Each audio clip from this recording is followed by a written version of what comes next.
अंतर्राष्ट्रीय महिला दिवस की शुभकामनाएं आप सबों को। आज हम एक विषय को देखते हैं जो बाइबल से संबंधित है। स्त्री एक सच्ची सहायक। उत्पत्ति उसका 2 अध्याय उसका 18 पद, उसमें लिखा हुआ है, फिर यहोवा परमेश्वर ने कहा, आदम का अकेला रहना अच्छा नहीं, मैं उसके लिए एक सहायक बनाऊंगा जो उससे मेल खाए। परमेश्वर ने आदम के लिए स्त्री अर्थात हवा की रचना की और वो आदम की पत्नी हुई। परमेश्वर की इच्छा है कि इससे जीवन भर अपने पति की एक सहायक के रूप में हमेशा साथ रहे। उसके सुख और दुख और अन्य कार्यों में बराबर की सहायक और भागीदार होना ही एक स्त्री का कर्तव्य है। परमेश्वर ने जब हवा के रूप में पहली स्त्री की रचना की कि वह पुरुष के लिए एक उपयुक्त सहायक हो, परमेश्वर ने उनके रहने के लिए अदन की वाटिका दी। शैतान वहां भी सर्प के रूप में मौजूद था। उसने स्त्री से वह कार्य कराया जो परमेश्वर की आज्ञा के विरुद्ध था। उत्पत्ति उसका 3 अध्याय उसका 4 से 6 पद में हम ये देखते हैं कि किस प्रकार शैतान ने स्त्री को उस फल को खाने के लिए उकसाया जिसे परमेश्वर ने खाने को मना किया था। परमेश्वर की आज्ञा का उल्लंघन करने के कारण आदम और हवा के जीवन में पाप आया और आदम बहकाया ना गया पर स्त्री बहकाने में आकर अपराधीन हुई। 1 तीमुथियुस उसका 2 अध्याय का 14 पद। स्त्री हमेशा से पुरुष की सहायक हुई।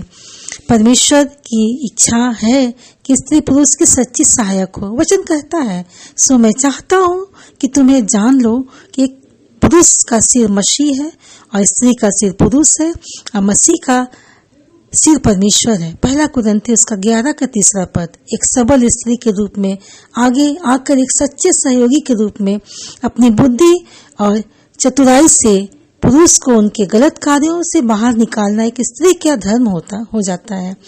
पुराने सामाजिक परिवेश की तुलना में आज की स्त्री ज्यादा सबल और आत्मनिर्भर हम सभी जानते हैं। नीति वचन उसका 12 अध्याय का 4 पद कहता है कि भली स्त्री अपने पति का मुकुट है। एक विद्रोही स्त्री घर को एक बंजर भूमि में परिवर्तन कर देती है जो एक रेगिस्तान के समान होती है। दूसरी ओर एक विनम्र गुणी आदर्श स्त्री एक राजा के रूप में ताज पहनती है और अपने घर को महल के रूप में बदल देती है।